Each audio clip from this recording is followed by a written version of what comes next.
കാണൂ പരസ്യരഹിതമായ ഏറ്റവും പുതിയ എപ്പിസോഡുകൾ.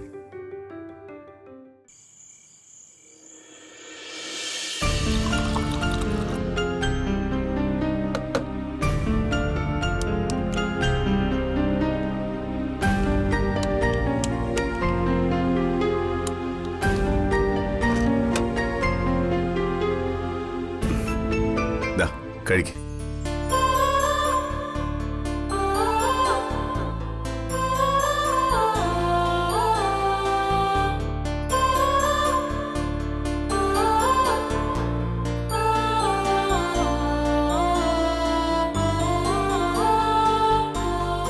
ജീവിതത്തിൽ നല്ലത് മാത്രമല്ല, ചിലപ്പോൾ ചീത്ത കാര്യങ്ങൾ സംഭവിക്കും. ഒരു കുന്ന് കയറിയാൽ അതിനൊരു ഇറക്കമുണ്ടായേ മതിയാകും. എന്തു വന്നാലും നീ എന്റെ കൂടെ നിൽക്കില്ലേ? ഏട്ടനിപ്പോ എന്തിനാ ഇങ്ങനെയൊക്കെ സംസാരിക്കുന്നേ? എന്റെ ഈശ്വരന ഏട്ടൻ. പൂജാമുറിയിലിരിക്കുന്ന കണ്ണിന് മുന്നിൽ പ്രാർത്ഥിക്കുന്നതിനേക്കാൾ പലപ്പോഴും എനിക്ക് സുരക്ഷിതത്വം ഫീൽ ചെയ്യുന്നത് എന്റെ ഏട്ടൻ്റെ അടുത്ത് ദാ ഇങ്ങനെ ഇരിക്കുമ്പോഴാ. എവിടെയോ ഒരു ചെളിക്കുണ്ടിൽ വീണു പോവേണ്ടിയിരുന്ന എന്നെ കൈപിടിച്ചുയർത്തി സ്വന്തം ജീവിതത്തോട് ഇങ്ങനെ ചേർത്ത് നിർത്തുന്നില്ലേ? പ്രാണനെ പോലെ എന്നെ സ്നേഹിക്കുന്നില്ലേ? ഇതിനേക്കാളും കൂടുതലായി ഒരു പെണ്ണിന് എന്താ വേണ്ടേ? മരിച്ചാലും ഏട്ടന്റെ മടിയിൽ കിടന്ന് മരിക്കണമെന്നോ എന്റെ ആഗ്രഹം. പക്ഷേ എനിക്കൊന്നും മനസ്സിലാവുന്നില്ല ഏട്ടാ. ഏട്ടൻ എന്തിനാ ഇത്രയും പെട്ടെന്ന് ഇങ്ങനെയുള്ള തീരുമാനങ്ങളൊക്കെ എടുക്കുന്നത്?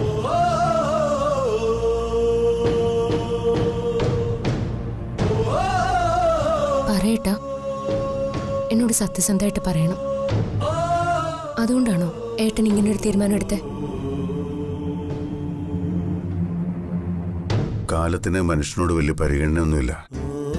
ഞൊടിയിടയിൽ ഒരു മിന്നായം പോലെ മനുഷ്യനിവിടെ ജനിക്കുകയും മരിക്കുകയും ഒക്കെ ചെയ്യും.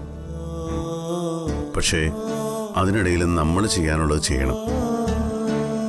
നീ പറഞ്ഞുകൊണ്ട് മാത്രമല്ല, ഞാൻ വളരെ ആലോചിച്ചെടുത്ത തീരുമാനമായിരുന്നു.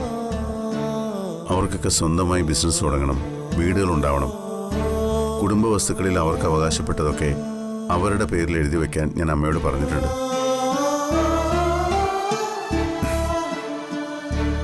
ജ്യോതി, ഞാൻ നിന്നോടൊരു കാര്യം ചോദിക്കട്ടെ? എന്താ ഏട്ടാ? നിനക്ക് ഞാൻ എന്താ തരേണ്ടത്?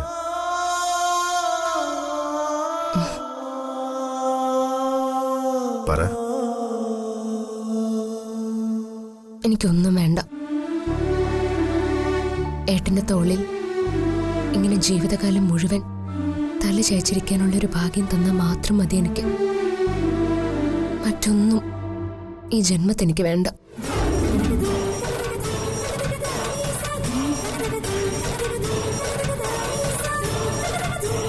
പക്ഷേ ഒരു കാര്യം ഉറപ്പാണ്, സർവ്വതും നശിപ്പിക്കുവാനുള്ള ഒരു കാർമേഘം ഈ അമരാവതിയുടെ മുകളിൽ ധനം വിടർത്തി നിൽപ്പുണ്ട്.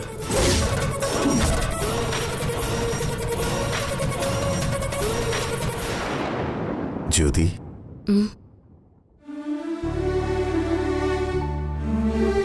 എന്താ? നീ ഇങ്ങനെ അടുത്തിരിക്കുമ്പോൾ എൻ്റെ മനസ്സിനൊരു ശാന്തതയുണ്ട്, സമാധാനമുണ്ട്. ഏട്ടൻ എന്തിനെങ്കിലും പേടിയുണ്ടോ? ഏയ്.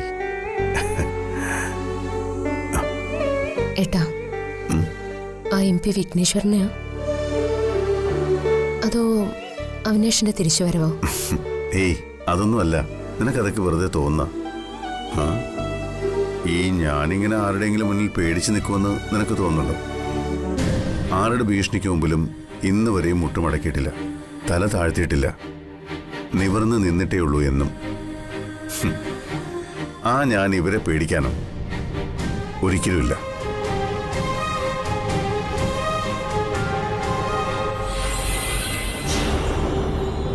പക്ഷേ ഇതൊന്നുമല്ല യഥാർത്ഥ ഭയമെന്ന് ഞാൻ ഇവളോട് എങ്ങനെ പറയും? ഇവളോട് മാത്രമല്ല, ആ ആരോടും എനിക്കത് പറയാൻ പറ്റില്ലല്ലോ. മരണം വരെ എനിക്ക് ആ രഹസ്യം നെഞ്ചിലേറ്റിക്കൊണ്ട് നടക്കാൻ മാത്രമേ പറ്റൂ. അത് എൻ്റെ വിധിയാണ്, അനുഭവിച്ചേ പറ്റൂ.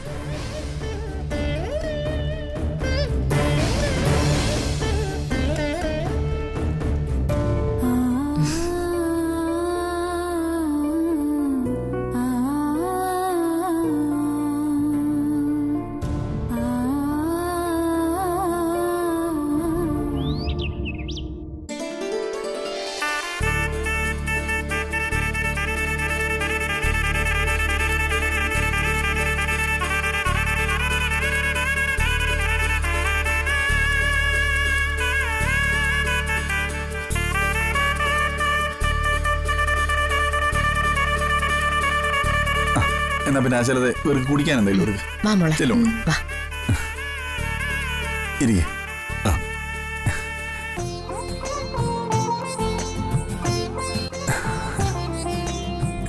ഞാൻ കരുതി ബന്ധുക്കളും കുറച്ചു പേരൊക്കെ ഉണ്ടാവുന്ന. അല്ല, സാരി കൊടുക്കുന്ന ഒരു ചടങ്ങാണല്ലോ. എല്ലാവരും കല്യാണത്തിന് ക്ഷേത്രത്തിൽ വരും, അത് മതിയല്ലോ. ഈ ബന്ധുക്കളെന്ന് പറഞ്ഞു വരുന്നവരിൽ ചില അസൂയക്കാരും കാണാതിരിക്കില്ലല്ലോ. എന്തെങ്കിലുമൊക്കെ ഒന്ന് അറിഞ്ഞു കഴിഞ്ഞാൽ പിന്നെ അത് മതി കുത്തി കുത്തി ചോദിക്കാൻ. അതും ശരിയാ.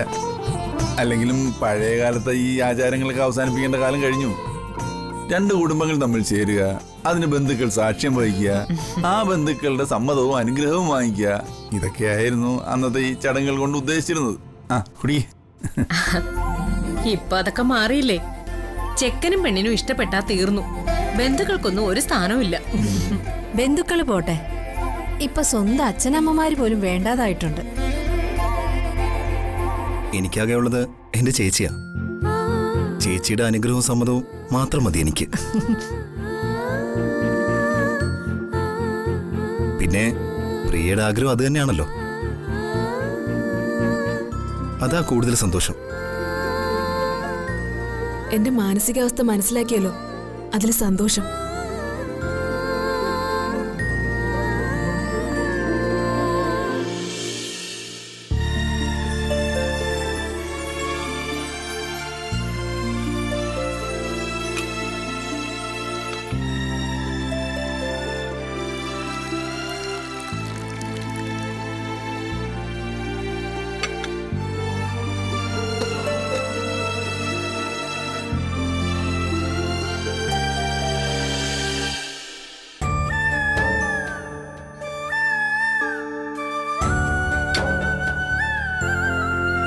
മൈ ലിറ്റിൽ കണ്ണ, എന്റെ മോന്റെ മനസ്സിൽ എന്തോ വലിയ വിഷമമുണ്ട്. അതെന്താണെന്ന് അവനോട് തുറന്ന് പറയുന്നുമില്ല. ഞാൻ എങ്ങനെയാ അവനോട് ചോദിക്കുന്നത്? ചോദിച്ചാൽ തന്നെ ഞാൻ വിഷമിക്കുന്നു കരുതി അവനോട് പറയേയില്ല. എന്റെ കണ്ണ, നീ അവനെ ഹെൽപ്പ് ചെയ്യണേ. അവന്റെ ഉള്ളിലെ വിഷമങ്ങളെല്ലാം നീ അവന് മാറ്റി കൊടുക്കണേ എന്റെ കണ്ണ. മൈ ലിറ്റിൽ കണ്ണ, എന്റെ ഗുരുവായൂരപ്പ. അമ്മ എന്തോ കാര്യമായിട്ട് പ്രാർത്ഥിക്കുകയാണല്ലോ. അതേടാ, കാര്യമായിട്ട് തന്നെയാ പ്രാർത്ഥിച്ചത്. നിന്റെ മനസ്സിലെ സങ്കടങ്ങളൊക്കെ മാറി നീ ആഗ്രഹിക്കുന്നത് പോലെ കാര്യങ്ങളൊക്കെ ആയി തീരണേന്ന് ഞാൻ കണ്ണനോട് പ്രാർത്ഥിച്ചതാ. ഇന്നു മുതല് അമ്മ കണ്ണനോട് എന്നും പ്രാർത്ഥിക്കുന്ന പോലെ പ്രാർത്ഥിച്ചാ പോരാ. പിന്നെ അമ്മയുടെ പ്രാർത്ഥന കുറച്ചുകൂടി ശക്തമായിട്ട് വേണം. നീ എന്തൊക്കെയാ മേശാൻ പറയുന്നത്? ജീവിതം ഒരു മഹാരണം പോലെയാണമ്മേ. ഏത് നിമിഷവും എന്തും സംഭവിക്കാം. ഇന്നത്തെ ഈ അവസ്ഥയിൽ തന്നെ നാളെ നമ്മളൊക്കെ ഇവിടെ ഉണ്ടാവുമോ എന്നതിന് ഒരുറപ്പുമില്ല. വരാൻ പോകുന്ന ഒരു ദുരിതകാലം കഴിഞ്ഞ് എല്ലാവരും ഇതുപോലെ സന്തോഷത്തോടെ ഇരിക്കുന്നത് കാണിച്ചു തരണേ കണ്ണ എന്നുകൂടി അമ്മ പ്രാർത്ഥിക്കണം. മൈസൺ, നിന്റെ മനസ്സിൽ എന്താണെന്ന് ഈ അമ്മയോട് പറയടാ മോനെ. പറയാം. എനിക്ക് വേണമെങ്കിൽ ഇത് അമ്മയോട് പറയാതിരിക്കാം. പക്ഷേ അമ്മ അറിയാത്ത ഒന്നും ഈ മകന്റെ ജീവിതത്തിലില്ല. അമ്മ എൻ്റെ ശക്തി. ആ അമ്മയോട് പറയാത്ത ഒരു രഹസ്യവും എൻ്റെ ജീവിതത്തിൽ ഉണ്ടാവരുതെന്ന് എനിക്ക് നിർബന്ധമുണ്ട്. എടാ, നീ എന്തിനാ പേടിക്കുന്നത്? ഞാനൊന്നിനെയും പേടിക്കുന്നില്ലമ്മേ. പക്ഷേ മുഖമറിയാത്ത ഒരുപാട് ശത്രുക്കൾ ഇരുളിൽ എവിടേക്കോ നിന്ന് നമ്മളെ ഉന്നം വെക്കുന്നുണ്ട്. ഞാനിവിടെ ഉള്ളപ്പോൾ അതൊന്നും നിങ്ങളെ ബാധിക്കില്ല. അതിന് ഞാൻ സമ്മതിക്കില്ല. എടാ മോനെ, നീ എന്തൊക്കെയായി പറയുന്നത്? അമ്മേ, ഇനി അങ്ങോട്ടുള്ള ദിവസങ്ങൾ നമുക്ക് അത്ര നന്നാവില്ല. അത് മാത്രം തൽക്കാലം അമ്മ അറിഞ്ഞാൽ മതി. എടാ മോൻ,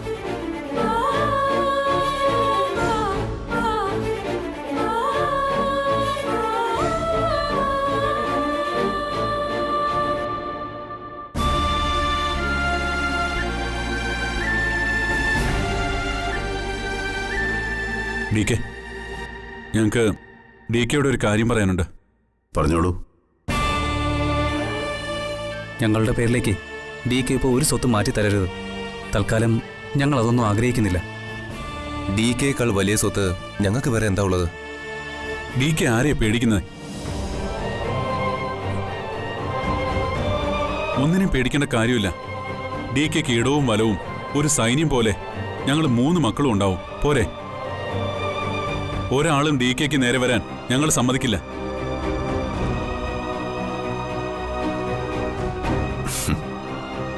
എൻ്റെ കുട്ടികളാ നിങ്ങൾ. നിങ്ങളുടെ ദേഹത്ത് ഒരു തരി മണ്ണ് വീഴ്ത്താൻ ഞാൻ ഒരാളെ അനുവദിക്കില്ല. പിന്നെ എൻ്റെ തീരുമാനത്തിൽ ഒരു മാറ്റമില്ല. സ്വത്തുക്കളിൽ നിങ്ങൾക്ക് അവകാശപ്പെട്ടതൊക്കെ എത്രയും വേഗം നിങ്ങളുടെ പേരിലാക്കുക തന്നെ വേണം. എന്തിനാ ഡി കെ ഇങ്ങനെയൊക്കെ? ഐസൺ, അവര് വേണ്ടെന്ന് പറഞ്ഞിട്ടും പിന്നെ നീ എന്തിനാ അവരെ നിർബന്ധിക്കുന്നത്? അതല്ലമ്മേ, ചില കാര്യങ്ങൾ ചെയ്യേണ്ട സമയത്ത് തന്നെ ചെയ്യണം. ഇല്ലെങ്കിൽ ചിലപ്പോൾ പിന്നീട് അത് ചെയ്യാൻ കഴിഞ്ഞെന്ന് വരില്ല. മാത്രമല്ല, പിന്നീട് അത് ചെയ്യാൻ ശ്രമിക്കുമ്പോൾ നമ്മളതിന് ചിലപ്പോൾ വലിയ വില കൊടുക്കേണ്ടി വരും.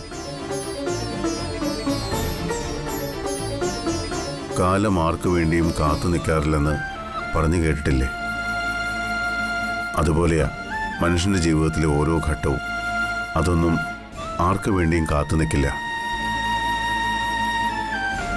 ഞാൻ ഇപ്പോൾ ഈ ചെയ്യുന്നതിൻ്റെ അർത്ഥം എന്താണെന്ന് കുറച്ച് കഴിയുമ്പോൾ നിങ്ങൾക്ക് മനസ്സിലാവും. അത് എന്തിനു വേണ്ടിയായിരുന്നുവെന്ന് അപ്പം മാത്രം നിങ്ങൾ അറിഞ്ഞാൽ മതി. എനിക്കെന്തൊക്കെ സംഭവിച്ചാലും നിങ്ങളെ ആരെയും ഞാൻ അനാഥരാക്കില്ല.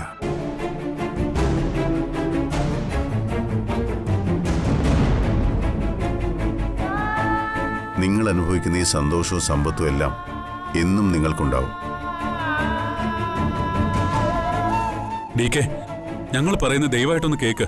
ഒന്നും പറയണ്ട. ഞാൻ പറയുന്ന അനുസരിച്ചാൽ മാത്രം മതി. എത്രയും വേഗം ഞാൻ തീരുമാനിച്ച പോലെ തന്നെ കാര്യങ്ങൾ നടത്തണം. എടാ മോനെ, അതെന്താണ് നിനക്കൊന്ന് പറഞ്ഞുകൂടെ? അത് പറയാനുള്ള നേരമായിട്ടില്ലമ്മേ. നേരമാകുമ്പോൾ ഞാൻ പറയാം. ഡാ,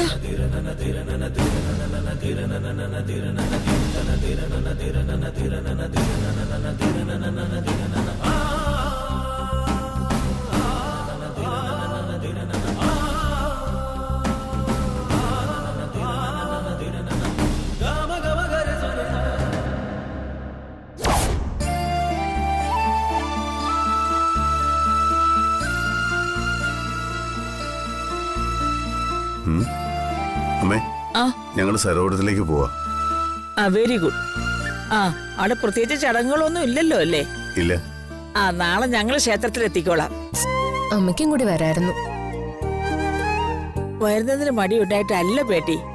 ഞാൻ പറഞ്ഞില്ലേ, ആ കാലിന്റെ മുട്ടുവേദന വല്ലാതെ തന്നെ അലട്ടുന്നുണ്ട്. എത്ര ദിവസമായി ഞാൻ അമ്മയോട് പറഞ്ഞു നമുക്ക് ഡോക്ടറെ കാണാൻ പോവാന്ന്.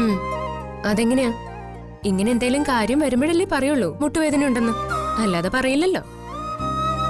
എന്റെ അമ്മേ, അസുഖം വന്നാൽ ഡോക്ടറെയും കണ്ട് നല്ല ചികിത്സ നടത്തണം, അല്ലാതെ ഒന്നും ഇങ്ങനെ മറച്ചു വെക്കരുത്.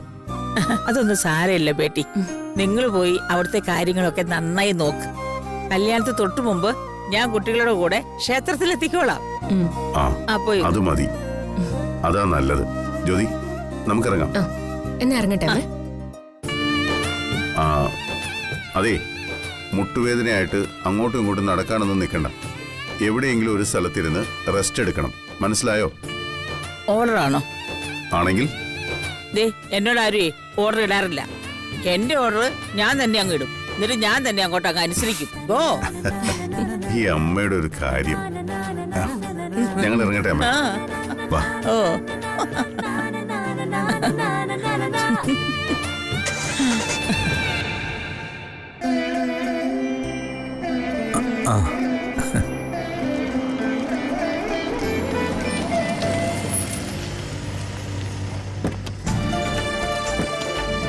വാ വാ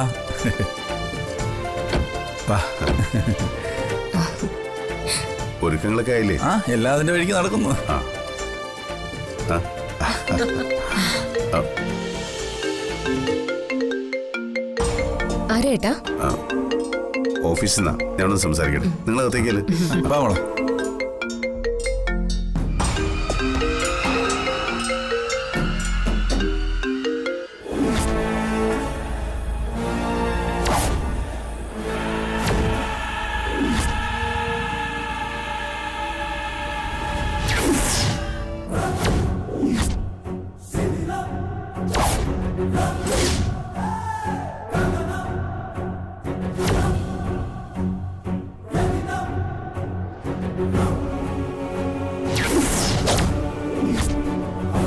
കാണാവടിക്കേ അവിനാഷ് ഇങ്ങനെ നിവർന്ന് നിൽക്കുന്നത്. ഞെട്ടണ്ട, ഞാനൊരു വടികുത്തി എണീറ്റു. നിങ്ങൾ പ്രതീക്ഷിച്ചതിനേക്കാൾ വളരെ വളരെ വേഗത്തില് ഞാൻ എണീറ്റു. ഒരാദിവാസി വൈദ്യന്റെ ചികിത്സയാ. കല്യാണത്തിന് മുൻപ് ഞാൻ പഴയ പോലെ ആവും. ഒരു വടികുത്തിയെങ്കിലും നിനക്ക് എണീക്കാൻ സാധിച്ചല്ലോ. അത് ഈശ്വരന്റെ കാരുണ്യാന്ന് മാത്രം വിചാരിക്കേ. ഇനിയെങ്കിലും നല്ലത് ചിന്തിക്ക്. നിന്നെ കാണാൻ അവിടേക്ക് വരുന്നുണ്ട് ഞാൻ. വേണ്ട വേണ്ട, എന്നെ കാണാൻ DK ഇങ്ങോട്ട് വന്ന് ബുദ്ധിമുട്ടണ്ട. ഞാൻ അങ്ങോട്ട് വരാം DK. വരുന്നുണ്ട് ഞാൻ. ക്ഷേത്രത്തിൽ വെച്ചല്ലേ അവളുടെ വിവാഹം? അതേടാ, ക്ഷേത്രത്തിൽ വെച്ച് തന്നെയാ. എന്തേ? മുഹൂർത്ത സമയത്ത് ഞാൻ അവിടെ എത്തും DK. ആ മണ്ഡപം അടക്കം ബോംബ് വെച്ച് പൊട്ടിച്ച് ചെതറിച്ച് കളയും ഞാൻ.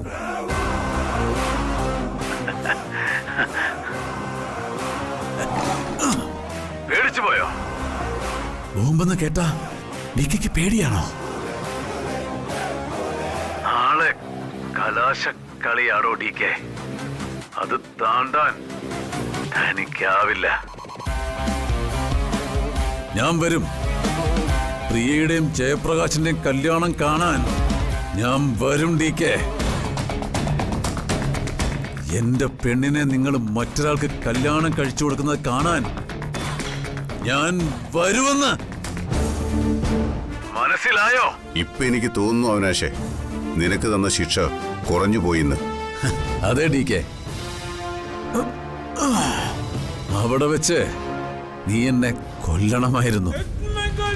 ഞാൻ പറഞ്ഞില്ലേ, അങ്ങനെ എന്നെ കൊല്ലാൻ DKക്ക് കഴിയില്ല എന്ന്. ഞാനെപ്പോ മരിക്കണമെന്ന് ഞാൻ തീരുമാനിക്കും. നീ അന്ന് തല്ലിപ്പൊട്ടിച്ച എന്റെ കാലിന്റെയും കൈയുടെയും മുട്ടു എല്ലുമെല്ലാം ആ വൈദ്യൻ ഇത്ര ദിവസം കൊണ്ട് പിടിച്ച് സെറ്റാക്കി തന്നു. ഇപ്പൊ എനിക്ക് നിവർന്ന് നിൽക്കാം.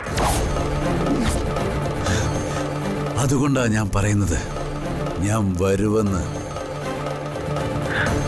കല്യാണത്തിന്റെ മുഹൂർത്തത്തിന് ഞാൻ അവിടെ എത്തിയിരിക്കും DK. Welcome, welcome my dear. നാളെ നീ വരുമെങ്കിൽ നമുക്കൊരു കലാശക്കളി കളിച്ചു നോക്കാം. ഒന്ന് ഞാൻ പറയാം അവിനാഷ്, പ്രിയയുടെ കല്യാണം നടക്കുന്ന ക്ഷേത്രത്തിന്റെ പരിസരത്ത് നീ വന്നാൽ ജീവനോടെ നീ തിരിച്ചു പോവില്ല.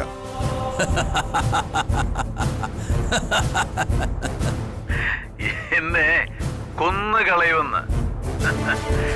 എങ്കി നിന്റെ കൈകൊണ്ട് മരണം ഏറ്റുവാങ്ങാൻ ഞാൻ വരുവടാ DK. ദാനം കിട്ടിയ ആയുസിന്റെ ബാക്കിയുമായി നാളെ നീ ആ കല്യാണം നടക്കുന്നതിന്റെ 7 അയലത്ത് വന്നാൽ പിന്നെ കളി വേറെ അവിനാശേ. ഒരു കാര്യം നീ ഓർത്തോ, നിന്റെ നിഴല് പോലും നിന്നെ ചതിക്കും. നാളെ നീ ഇവിടെ വന്നാൽ പ്രിയയുടെ കല്യാണം മുടക്കാൻ ശ്രമിച്ചാൽ പിന്നെ നീ ഇല്ല അവിനാശേ. നിനക്ക് സ്വച്ഛന്ത മൃത്യു.